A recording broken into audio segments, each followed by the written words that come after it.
Way say Mahama must be joking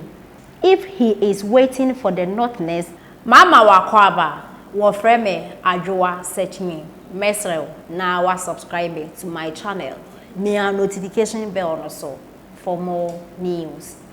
Ebusuafo Northness na ende omo akomo adwen ana say omo send the message way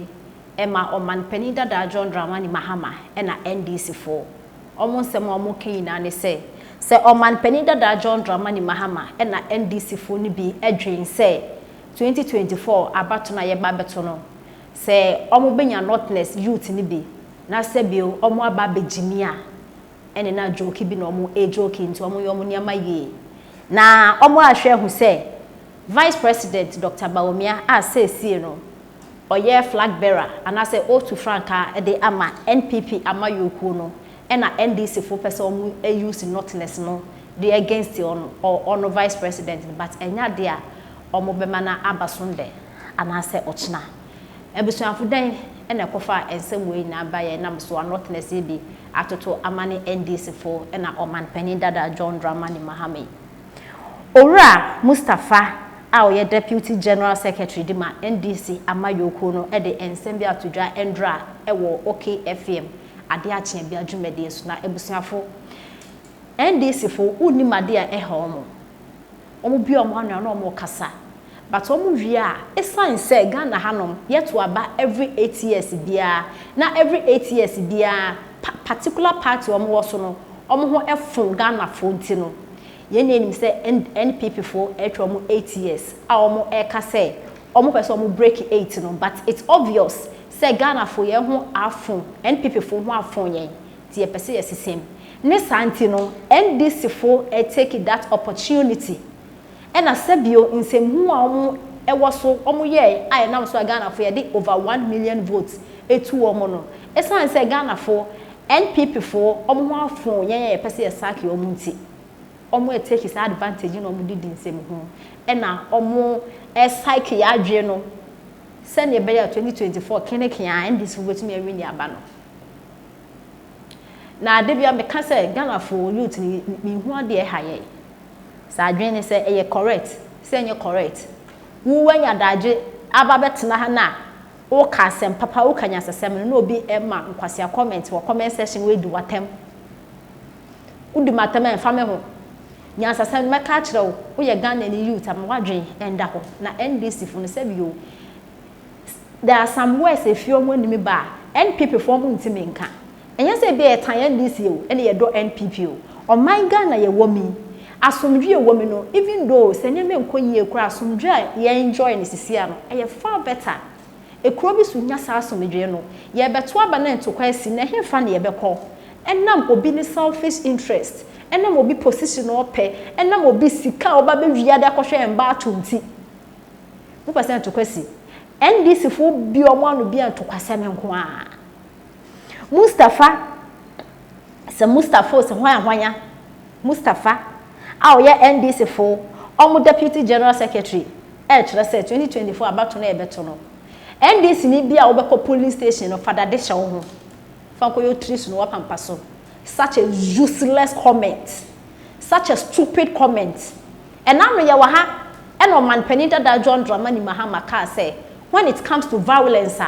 nobody beats NDC. And as one constituency youth organizers when na ya said the omo eyi ni yemi nso obegina ho kan kwase asem say e to aba wo sia NPP ni afa Bible no ko achi and now so obi NDC communicator ba akokotena asempa FM o say adom FM o si nipa kro no mbeku no kra na NDC dia ba power e de na moje e de na mobeye a ye hu bi da ye wo memu aniema be there are a lot of things a enkoso wo memu mu dan dwen hu nyansa say ye ba be sesen ne mem power ade yenti ensem a Mustafa e de outudwa na ye metie reply o de sa ensem ne tudwa no e na not na bi abema no reply say NDC for so many that so say 2024 omunti na mu di me de mu ja jime no no mo no mu ahunyansa yenti ensema Mustafa de etudwa na betie reply a omo de amomo the MPP and wait for them Who call polling station? Put a cutlass in your pocket. I don't know. Obi ni kwa kati ganchi now. Me ba cho me bo. Adia ho keke enye hu. As Deputy General Secretary of the largest opposition party in the country, what the about paying will be called police station. You are calling say one farm machete. Be for two ancient. What do you call day? Kwame come there and pay for Bawmia. Election day, Obi Nyango. There be election. Me ba cho me bo. Nipa ko no what is it can in share who say? Uko ye no ya bi abato onman mu ye hu se udin wom ya tete ayina ma wo wakoto watim wo dia kwakohyem ehu sekan ni atuo no eye die ya makatre ye mbeni force nkebe ya ton come up. Just prepare twice the MPP and wait for them. Who call polling station? Put a cutlass in your pocket. I don't know. Obi ni kwa kati ganchi now. Me ba cho me bo. Adia ho keke enye hu. As Deputy General Secretary of the largest opposition party in the country, what the about paying will be called police station. You are calling say one farm machete. Be for two ancient. What do you call day? Kwame come there and pay for Bawmia. Election day, Obi Nyango. There be election. Me ba cho me bo. Nipa ko no what is it can in share who say? Uko ye no ya bi abato onman mu ye hu se udin wom ya tete ayina ma wo wakoto watim wo dia kwakohyem ehu sekan ni atuo no eye die ya makatre ye mbeni for. And you can never go into election with the idea they were bra wonya cash shorties. The no experience in a bra o maburu so am for paying work constituency. And I may advise am me branch for maybe you for organizer for the constituency. Inti me no minim say mabunu no. Umuna ya na party for no mutadi umunya pa. Inti ya taking a decision with my youth to say this time the MPP ni bi obi ayamu no. Wahu.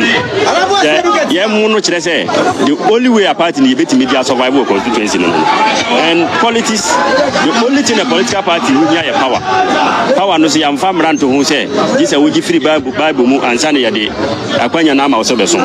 nti agofo adu tumi nipa 8 e de we ne president e de na e be ye nwanwa anase tan say so am so yes ye kum nipa mi nukura na say be ma NDC joma ma be di power e wo say ha adwene so me policy no me de ma me mabunu no e branch organizers ne say when you are going you should prepare yourself. Ebusuafo moasuma and some way a sefata yemfa NPP and NDC and tonchen eye den ko a enam na NDC for most science kan ponti matai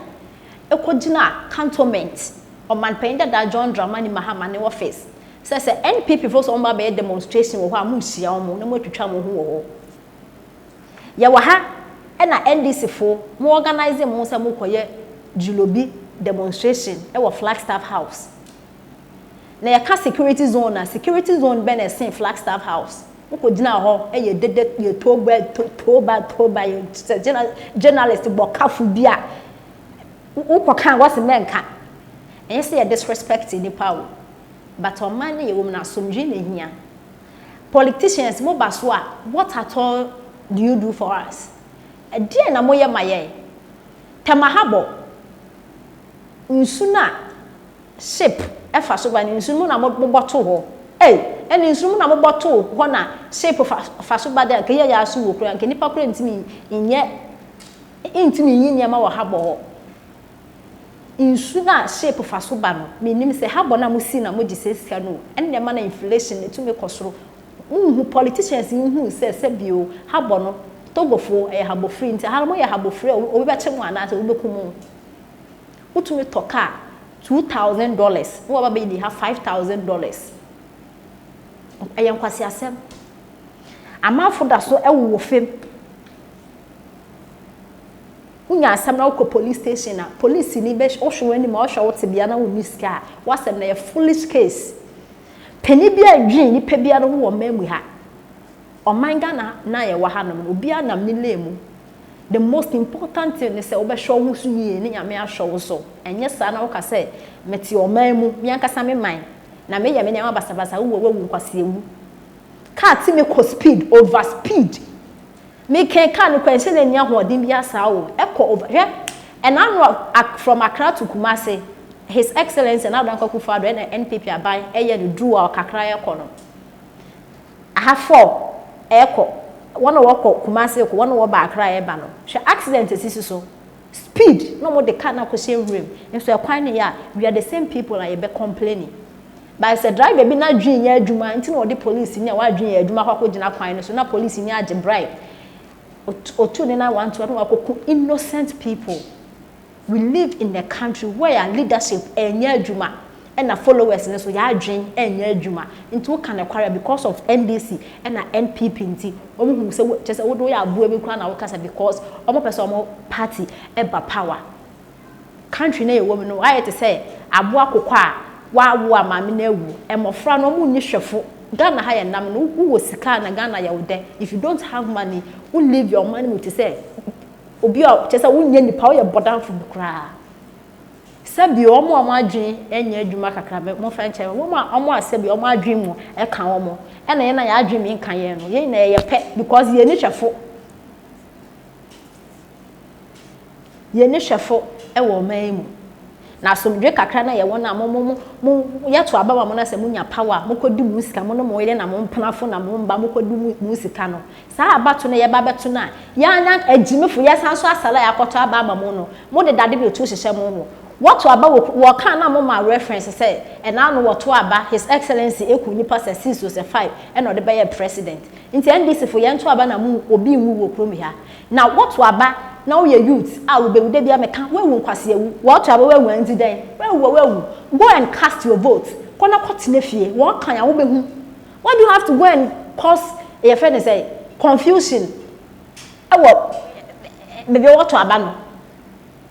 kona kwatu aba na kofie na ebi sisi akwa na say omo to aba de ka first no those days woto aba ye mofra no flags ekwo me pay to say that say nyansa na eba nti no they say politicians no mu jimi nti saa nyema ne nkoso bio na wato aba akoda de